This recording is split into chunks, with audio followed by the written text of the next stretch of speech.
참 돈보다도 사람들과의 그 대인관계가 참 우리가 살아가는 데 있어서는 가장 중요하다고 생각을 해요. 근데 대인관계가 썩 좋지 못하면 살아가는 데 있어서 참 누가 힘들 때 누구한테도 도움을 받지 못하다 보니까 대인관계가 제일 중요하다고 볼 수 있죠. 안녕하세요. 해신당의 해수입니다. 네, 그래서 오늘은 우리 용띠분들의 운세를 알아볼 건데 네. 이분들 운세 알아보기 앞서서 우리 용띠분들은 지금까지 어떠한 인생을 좀 살아오신 분들이 좀 많았을까요? 힘들고 고난하고 어렸을 때는 아무래도 좀 불우한 환경에서 좀 살지 않았나 싶어요. 왜냐면 부모님이 이혼이라든지 아무리 그래도 이제 형제가 많다고 해도 의가 그렇게 좋지는 않았을 것 같아요. 초년에서부터 좀 고생을 좀 많이 하신 분들이 좀 많은 그쵸. 거예요? 그래서 배우자를 잘 만나야 되는데 배우자도 그렇게 썩 덕이 있다고 보진 않아요.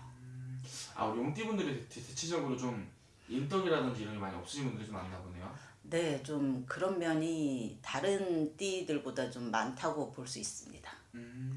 그럼 인생을 살아가면서 용띠분들이 지금까지 네. 이분들을 가장 힘들게 했던 부분이 있다면 어떤 부분 때문에 많이 힘들어했을까요? 대인관계요. 아무래도 대인관계에서 조금 외롭다고 해야 되나? 좀 성격적으로 또 좀 문제가 있으실 거예요. 그러다 보니까 주변에서 좀 지인들에게 아니면 친구들에게 좀 외면당하거나 따니까 그래서 좀 많이 외로웠을 겁니다. 좀 그러면 이분들이 인간한테 받은 상처가 좀 많겠네요, 선생님. 아무래도 그렇죠. 참 돈보다도 사람들과의 그 대인관계가 참 우리가 살아가는 데 있어서는 가장 중요하다고 생각을 해요. 근데 대인관계가 썩 좋지 못하면 살아가는 데 있어서 참 누가 힘들 때 누구한테도 도움을 받지 못하다 보니까 대인관계가 제일 중요하다고 볼 수 있죠. 그럼 이분들은 선생님 좀 인간관계에서 네. 좀 사람들한테 배신이라든지 좀 이런 걸 좀 많이 당하신 그런 분들인 건가요?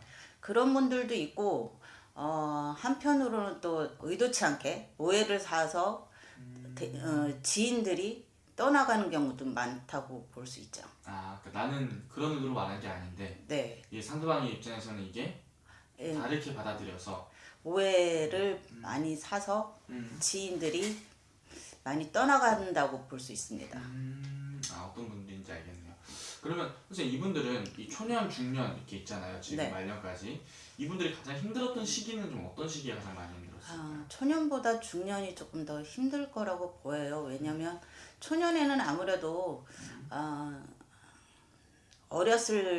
어려서는 그렇게 친구들하고 사회생활을 하기 전이기 때문에 좀 덜하지만 중년쯤 되면 아무래도 사회생활을 많이 하실 거 아니에요. 네. 그래서 대인관계 때문에 아니면 돈으로 인해서도 스트레스를 많이 받을 수 있어서 아무래도 중년쯤 되면 좀 살기가 좀 퍽퍽하다고 해야 되나?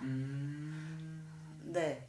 왜냐면 지인들이나 뭐 친구들이나 부모나 형제들한테 도움받거나 아니면 기댈 수 있는 사람들이 많이 없다 보니까 아무래도 중년이 제일 힘들어요. 그러면 이분들은 선생님 네. 지금 이게 살아오면서 그래도 잘 되신 분들도 많으실 거고 좀 잘 되고 있는 사람도 많을 것 같은데 네. 이분들은 그래도 좀 장점이라든지 그런 부분이 있다면 어떤 부분이 있을까요?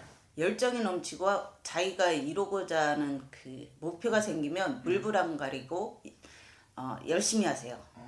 그래서 성공하시는 분들도 대다수 많다고 볼 수 있죠. 그러니까 내가 원하는 게 또 생기고 딱 한 번 딱 꽂히면은 네, 거기에 대해서 앞뒤 안 보고 네, 무조건 앞으로. 멋있으신 분들이네. 네. 알겠습니다. 그러면 이분들 이제 앞으로가 중요하니까 네. 이 개묘년은 좀 어떠한 운세가 좀 기다리고 있을까요?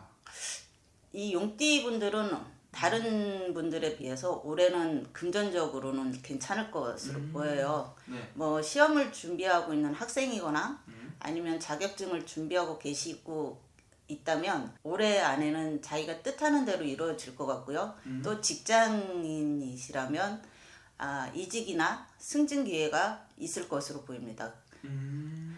그런데 이제 자영업자분들은 세금 문제나 뭐 이런 직원과의 다툼으로 인해서 스트레스를 많이 받을 수도 있어요. 그러니까 그런 것만 좀 조심하면 좋을 듯해요. 그런 것만 좀 조심을 한다면은 그러면은 금전적인 부분에서의 문제라든지 이런 거는 좀 잘. 네, 딱히 올해는 없을 거로 보여요. 이분들이 좀 개미년에 가장 기대해봐도 좋은 부분은 금전운인 거네요. 네, 그쵸. 자기가 노력한 만큼 결실을 이루는 한 해라고 볼 수 있어요. 좋네요. 그러면 내가 원하는 부분이 있고 좀 해보고 싶은 부분이 있었다. 혹은 사업하시는 분들 확장을 생각하고 있다. 아니면 새로운 사업을 준비하고 있다. 이런 도전을 앞두고 있는 사람들도 도전을 해봐도 괜찮은 걸까요? 네네네. 올해는 도전을 해보시면 참 좋은 결과가 있을 거라고 보여요. 오케이, 알겠습니다, 선생님. 그리고 마지막으로 이분들 위해 선생님 또 네. 위로한 말씀도 해주시면서 마지막 인사 부탁드릴게요.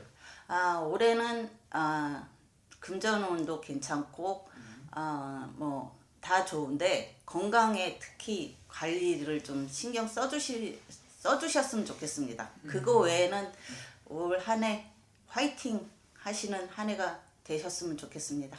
알겠습니다, 선생님. 오늘 또 말씀이 아무래도 띠만 보고 말씀을 해주신 거잖아요. 네, 또 자세히 궁금하신 분들은 생년월일 넣어서 보는 게 아무래도 제일 정확한 방법이겠죠, 선생님. 그렇죠. 알겠습니다. 그러면 자세히 궁금하신 분들은 방문이나 또 전화점사 또 네. 통해서 연락 또 주시면 될 것 같습니다. 네, 감사합니다.